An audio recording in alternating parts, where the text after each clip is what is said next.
remember in a conversation we had a couple of weeks ago, you mentioned to me that I think there was something that you wanted to bring in to the business from, maybe it was from working with Brett actually, that you wanted to do, but the team kind of overruled you. And you seemed remarkably okay with that, I have to say, compared to, I think that's quite unusual from what I see in founders of businesses. So I wonder how you see that kind of, does that relinquishing of control come naturally, or is that something you've had to work on?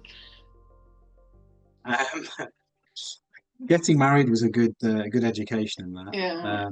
I say that jokingly, but it's true actually. My wife does like to have a lot of control, so I did have to learn to let go of things. But I mean, that's the reality is we're not in control of a lot of things anyway. So it's not that I don't believe in a higher spirit and that everything happens for a reason. I actually stop short of that way of thinking. But I do realize I'm not in control of a lot of things.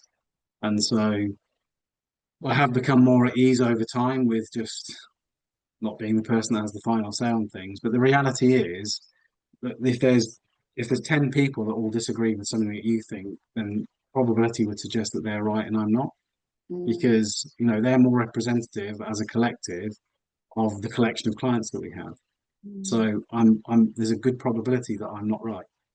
And what we're doing anyway isn't something that couldn't be changed in future. We could test it, and this is something that I'm always open to as well. So you could pilot something and see, well, how did that actually land with the people that you suggested doing what I've thought was a good idea? And if it backfires, fine. If it doesn't, but ultimately, yes, it's my name that's at the bottom of the letters that goes to the clients, and so therefore the accountability, responsibility, it's on me for the content. But it's still the rest of the team that has to deliver it. And if it's upsetting somebody, it's them would have to deal with the fallout of it, probably more often than me.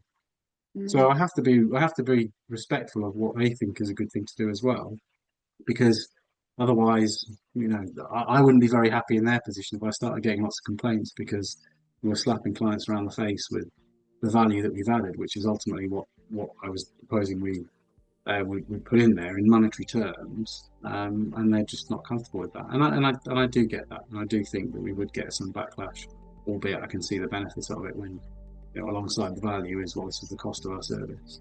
Mm. There's a far bigger conversation here, isn't there, about the rules and compliance and what the FCA say you must do and all that sort of stuff. Mm. But we all must appreciate that we get things wrong. We all must appreciate that we can't always be in control.